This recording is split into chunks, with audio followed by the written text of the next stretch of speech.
Welcome to my channel vlogs and tasty designs. ఈరోజు వచ్చేసి మనము మురుమురా లడ్డు లేదా బొరుగుల లడ్డు ఎలా చుట్టుకోవాలో ఈజీగా చూసేద్దాం. పిల్లలు పెద్దవాళ్ళు ఎంతో ఇష్టంగా తినే ఈ బొరుగుల లడ్డుని ఈజీగా చేసుకోవచ్చండి. వీటి కోసం ఓన్లీ 2 ఐటమ్సే కావాలి. మనకి సన్నగా తరిగి పెట్టుకున్న బెల్లం అండ్ మరమరాలండి. బెల్లం ఏ కప్పుతో తీసుకుంటామో బెల్లం 1 కప్పు తీసుకుంటే మరమరాలు 2.5 కప్స్ అయితే తీసుకుంటాము. వాటిని 5 మినిట్స్ రోస్ట్ చేసుకోవాలండి. ఇలా వీడియోలో చూపిస్తున్నట్టు క్రిస్పీగా అయ్యేంత వరకు ఒక 5 to 10 మినిట్స్ రోస్ట్ చేసుకుంటే సరిపోతుంది. ఇప్పుడు వీటిని తీసి పక్కన పెట్టేసుకొని అదే ప్యాన్లో ముందుగా తరిగి పెట్టుకున్న బెల్లాన్ని అయితే వేసి ఒక 2 టీ స్పూన్స్ వాటర్ వేసుకుంటే సరిపోతుందండి. ఎక్కువ అవసరం లేదు. బెల్లం పూర్తిగా కరిగే వరకు స్టవ్ని లో ఫ్లేమ్లో పెట్టుకోవాలండి. ఆ తర్వాత మీడియం ఫ్లేమ్లో అడ్జస్ట్ చేసుకొని కుక్ చేసుకోవాలండి.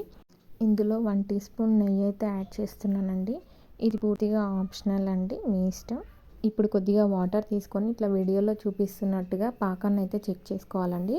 హార్డ్గా తీగ పాకం అయితే రావాలండి, ఇలా ఉండగా రావాలి. అప్పుడు పాకం పర్ఫెక్ట్గా అయినట్టండి. ఇప్పుడు ఇందులో స్టవ్ ఆఫ్ చేసేసి మరమరాలను అయితే యాడ్ చేసుకోవాలండి.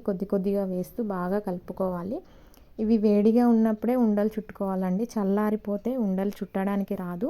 పాకం కూడా ముదురు పాకం, తీగ పాకం వస్తేనే ఉండలు పర్ఫెక్ట్గా వస్తాయండి. చేతికి కొద్దిగా తడి చేసుకొని వేడిగా ఉన్నప్పుడే కొద్దిగా ముద్దలుగా తీసుకొని గట్టి ఉండలుగా చుట్టుకోవాలండి. ఇలాగే మొత్తం మరమరాలనంతా ఉండలుగా చుట్టేసుకోవాలండి.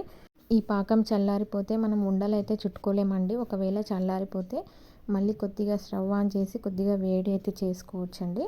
ఇలా మొత్తం అన్నిటిని ఉండలుగా చుట్టేసుకోవాలండి. పిల్లలు ఎంతో ఇష్టంగా తింటారండి. 15 to 20 డేస్ అయితే వీటిని స్టోర్ చేసుకోవచ్చండి. నా వీడియో మీకు నచ్చినట్టయితే నా ఛానల్ని లైక్ చేయండి, షేర్ చేయండి, సబ్స్క్రైబ్ చేయండి.